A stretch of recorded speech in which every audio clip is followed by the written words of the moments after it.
कितनी बार कहा है तुम्हारी माँ से फालतू की चीज़ ना भेजा करे। ऐसी चीज़ों का हमारे घर में कोई ज़रूरत नहीं है।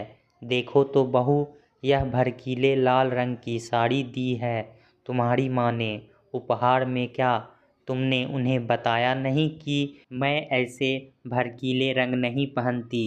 अरे मेरी पसंद ना सही, समधी जी की पसंद का तो ख्याल रखते। तुम्हारे पापा ने रणधीर जी को यह केसरी रंग का कुर्ता पकड़ा दिया है। केसरी रंग भी भला जचता है क्या तुम्हारे माता पिता की मिडिल क्लास पसंद मुझे बिल्कुल पसंद नहीं। हम दोनों ऐसे चटक मटक रंग बिल्कुल नहीं पहनते। अरे उपहार देने ही थे तो हल्का से वाइट, पिस्ता बादामी ऐसे रंग के कपड़े देते। वे क्या जानते नहीं हमारी महंगी पसंद को?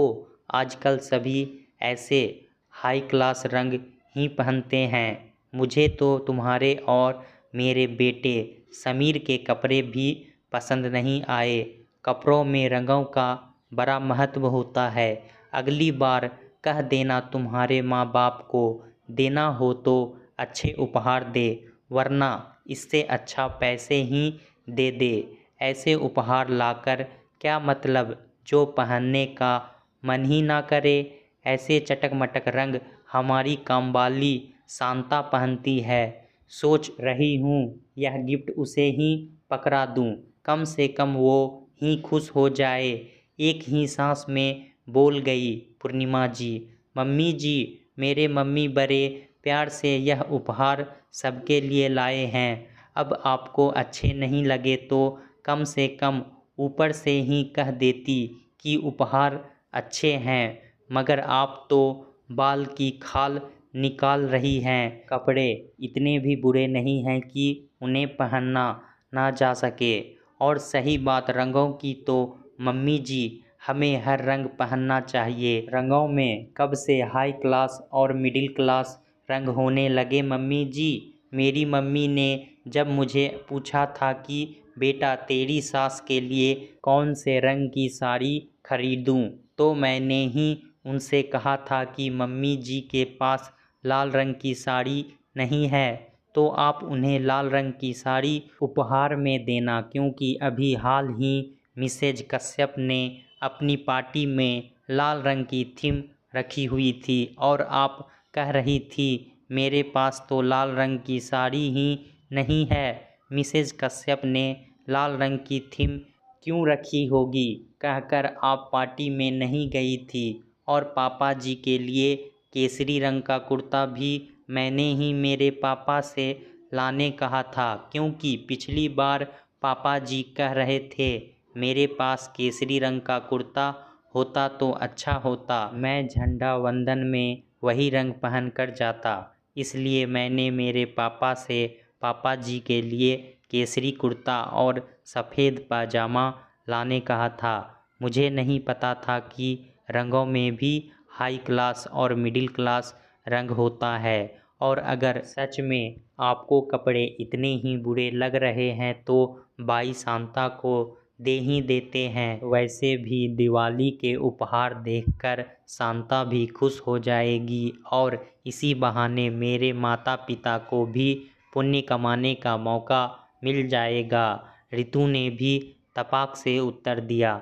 आज रितु का बोलना जरूरी हो गया था, क्योंकि यह पूर्णिमा जी का हमेशा का रवैया था। रितु के मायके वालों की इतनी स्थिति ना थी कि वह हर बार महंगे महंगे उपहार बेटी, दामाद और उसके ससुराल वालों को दे, मगर पूर्णिमा जी बातों बातों में रितु के मायके वालों को हमेशा अपने रीति रिवाज बताती रहती और बाद में उपहार लेने के बाद रितु के मायके वालों को नीचा दिखाने का एक भी मौका नहीं छोड़ती थी।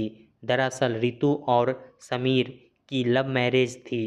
पूर्णिमा जी इस रिश्ते के लिए मान तो गई थी, लेकिन उन्होंने रितु के माता पिता से कहा था कि उनके यहाँ के सारे रीति रिवाज उनको निभाने पड़ेंगे। तब रितु और उसके माता पिता यह नहीं जानते थे कि रिवाजों के नाम पर उन्हें बार बार बेटी के ससुराल उपहार लेकर जाने पड़ेंगे। रितु की पहली होली हो या पहली दिवाली, पूर्णिमा जी बहू रितु से कह देती, रिवाज के अनुसार तुम्हारे मायके से सभी के लिए उपहार में कपड़े मंगवा देना। यह तीसरी बार था जब रितु ने मायके फ़ोन करके अपने माता पिता को सभी के लिए उपहार लाने कहा था और यह फैसला भी कर लिया था कि अब आगे से वह कभी भी अपने माता पिता पर अपने ससुराल उपहार लाने के लिए दबाव नहीं डालेगी। शादी को 1 साल हो चुका था और पूर्णिमा जी की फरमाइशों को भी फरमाइश पूरी होने के बाद उपहारों के लिए हमेशा ताने सुनाने पड़ते। वो अलग, रितु के माता पिता बेटी के ससुराल वालों के कहे अनुसार उनके सारे रीति रिवाज पूरा कर देते ताकि उनकी बेटी को कुछ सुनना ना पड़े, मगर वे कहाँ जानते थे कि पूर्णिमा जी की सारी फरमाइशें पूरी होने के बाद भी उनकी बेटी रितु को पूर्णिमा जी के ताने सुनने पड़ते हैं। पूर्णिमा जी कभी कहती, अरे मेरे भाई की बहू के मायके वालों ने मेरे भाई के घर वालों को सोने की चीज़ें उपहार में दी, भाई को सोने की चैन, भाभी को सोने का कड़ा और उनकी बेटी और दामाद को सोने की अंगूठियाँ। देखो कैसी कैसी किस्मत है। मेरे भाई ने जरूर अच्छे पुण्य किए होंगे जो उन्हें ऐसी बहू मिली कि बहू के मायके वाले उपहार में सोने की चीज़ें देते हैं। मेरा बेटा भी लव मैरिज ना करके अरेंज मैरिज करता तो आज मैं भी सोने के पालने में बैठी होती। हमें क्या पता था कि उसे एक ऐसी मिडिल क्लास परिवार की लड़की पसंद आएगी जिसके घर वालों को रंगों तक का चयन करने नहीं आता। माता पिता बेटी भी अपने माता पिता को चटक मटक रंग के कपड़े उपहार में लाने कहती है। क्या 1 साल में अब तक हम हाई क्लास वाले लोगों के तौर तरीके नहीं जान पाई? तुम रितु बहू। रितु के सुनने की शक्ति समाप्त होती जा रही थी। आज उसने पूर्णिमा जी को जवाब दे ही दिया। रितु बोली, मम्मी जी, मेरे मायके में ऐसा कोई रिवाज नहीं है कि बार बार ससुराल वालों को उपहार देते रहो। फिर भी जब भी आप रीति रिवाजों के नाम पर जो भी उपहार मांगती हैं मेरे माता पिता, वह सब लाने में भले ही असमर्थ हो, फिर भी उन्होंने आपको कभी ना नहीं कहा और हमेशा अपने सामर्थ्य के ऊपर ही उपहार लाते रहे। मगर अब से मैं अपने माता पिता को इन खोखले रीति रिवाजों में पड़ने नहीं दूंगी। इसलिए अब आप भी अगली बार से मेरे मम्मी पापा से कोई उपहार की अपेक्षा मत करना। पूर्णिमा जी बोली, अरे तुम्हारे मायके वालों ने तो उपहार में दिया ही क्या है। मैं जब शादी करके आई थी तो मेरे मायके वालों ने मुझे सोने से जड़ दिया था। मेरे ससुराल वालों को भी इतना सोना दिया था कि चारों गांव तारीफ करते थे। मेरे मायके वालों की उस पर भी मेरी सास को चैन नहीं था। उन्होंने पहली होली, पहली दिवाली, सभी त्योहारों पर मेरे मायके वालों से सोना लाने की ही फरमाइश की थी और मेरे मायके वालों को पूरी करनी पड़ी थी। फरमाइश पूरी ना करते तो बेचारे क्या करते। आखिर थे हम लड़की वाले, तो लड़की वालों को तो झुकना ही पड़ता है ना। यह बात नहीं जानती क्या तुम रितु बहू? एक लड़की के माता पिता को उसके ससुराल वालों के सामने झुकना ही चाहिए, वरना उनकी बेटी को कौन घास डालेगा। ससुराल में बोली माँ, तब की बात और थी, अब की बात और है। अब ज़माना काफ़ी बदल गया है। यह लेन देन पहले के ज़माने में होता होगा। अब ससुराल वाले ऐसी फरमाइश नहीं करते। वे जानते हैं उनका बेटा पढ़ा लिखा है, दहेज लेना अच्छी बात नहीं है। अब काफ़ी लोगों की मानसिकता सुधर गई है। पहले के ज़माने के लोगों को मानसिकता लालची होती थी। लालची प्रवृत्ति होने के कारण ससुराल में कितना ही पैसा क्यों ना हो, लड़की के माँ बाप को झुकाया जाता था। ऐसी ऐसी फरमाइश की जाती थी जिसे लड़की वाले पूरा करते थे।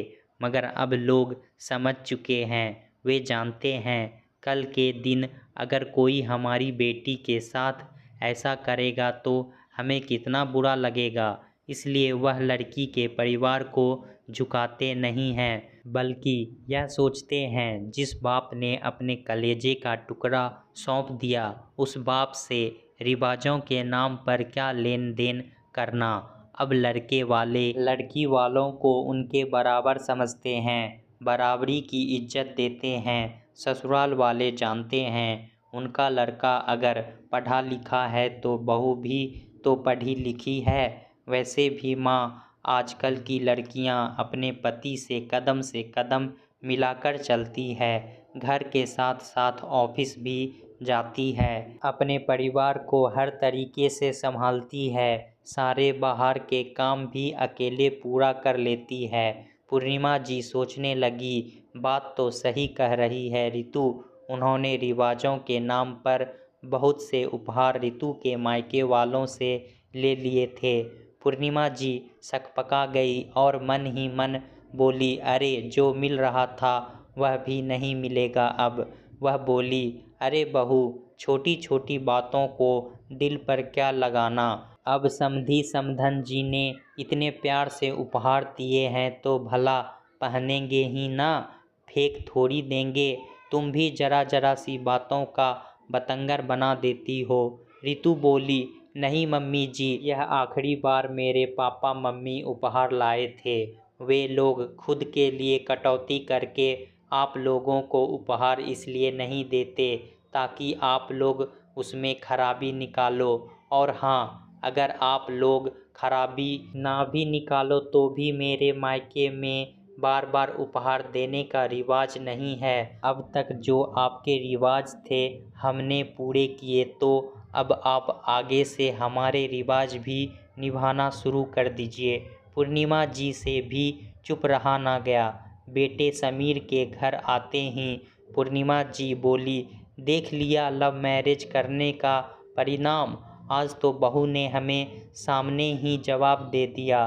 पूरी बात सुनने के बाद समीर बोला, मम्मी आपसे मैंने पहले भी कहा था और अब भी कह रहा हूँ, मैं वैसे भी लड़की वालों के घर से कुछ भी लेने के सख्त खिलाफ हूँ, मगर फिर भी रितु के घर वालों ने हमारे लिए बहुत कुछ किया। रिवाज के नाम पर आपने उनसे आए दिन उपहार लिए, शादी में भी अच्छा खासा खर्चा करवाया, मगर बस अब और नहीं। रितु बिल्कुल सही कह रही है। रितु की जगह मैं भी होता तो मैं भी यही कहता। पूर्णिमा जी सोचने लगी, अरे अब तक तो जो मिल रहा था वह भी मिलना बंद हो जाएगा। मैं मूर्ख, अपनी जवान पर लगाम लगा लेती तो अच्छा होता।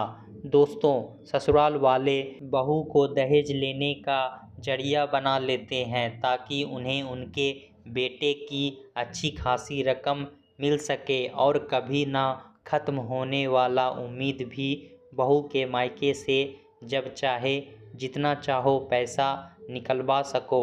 वह अपने बेटे पर खर्च किए हुए सारे पैसे बहू के मायके से ऐंठना चाहते हैं और मायके से आए कुछ चीज़ों की निंदा भी करते हैं और बहू को खरी खोटी सुनाते हैं। दोस्तों, कहानी कैसा लगा हमें कमेंट में ज़रूर बताएं। इसी तरह की पारिवारिक कहानी सुनने के लिए हमारे चैनल को सब्सक्राइब करना ना भूलें। धन्यवाद।